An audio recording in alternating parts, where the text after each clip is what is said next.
Rusiyada miqrasiya sahəsində dövlət rüsumlarının artırılmasını nəzərdə tutan qanun layihəsi Dövlət Dumasının Profil Komitəsinə təqdim olunubdur. Məsələyə yaxın günlərdə baxılması və ümumiyyətlə müzakirə müddətinin müəyyənləşdirilməsi gözlənilir. Xatırlayırsınızsa, elə ötən həftəki xəbər buraxılışında bu barədə ətraflı məlumat vermişdim və bir həftə ərzində artıq məsələ Dövlət Dumasında müzakirəyə çıxarılıbdır.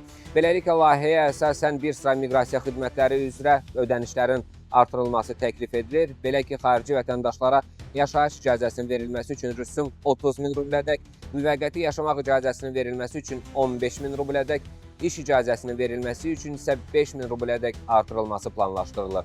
Eyni zamanda xarici işçi qüvvəsinin cəlb edilməsi və istifadəsinə görə verilən icazələr üçün rüsumun hər bir şəxs üzrə 15.000 rubl müəyyənləşdirilməsi nəzərdə tutulur. Bundan başqa miqrasiya ilə bağlı digər rüsumların da artırılması təklif olunur. Bildirilir ki, bu dəyişikliklər dövlət büdcəsinə hər il 15 milyard rubldan çox əlavə vəsait gətirə bilər və miqrasiya sahəsində nizam-intizamın gücləndirilməsinə xidmət edəcəkdir. Paralel olaraq digər qanun layihələrində xarici vətəndaşlar üçün müvəqqəti yaşamaq icazəsinin dublikatının verilməsinə görə dövlət rüsumunun da tətbiqi təklif edilir. Ekspertlər hesab edir ki, qanun layihəsinin qəbul olunacağı təqdirdə yeni rüsumlar ilə yaxın aylarda qüvvəyə minə bilər.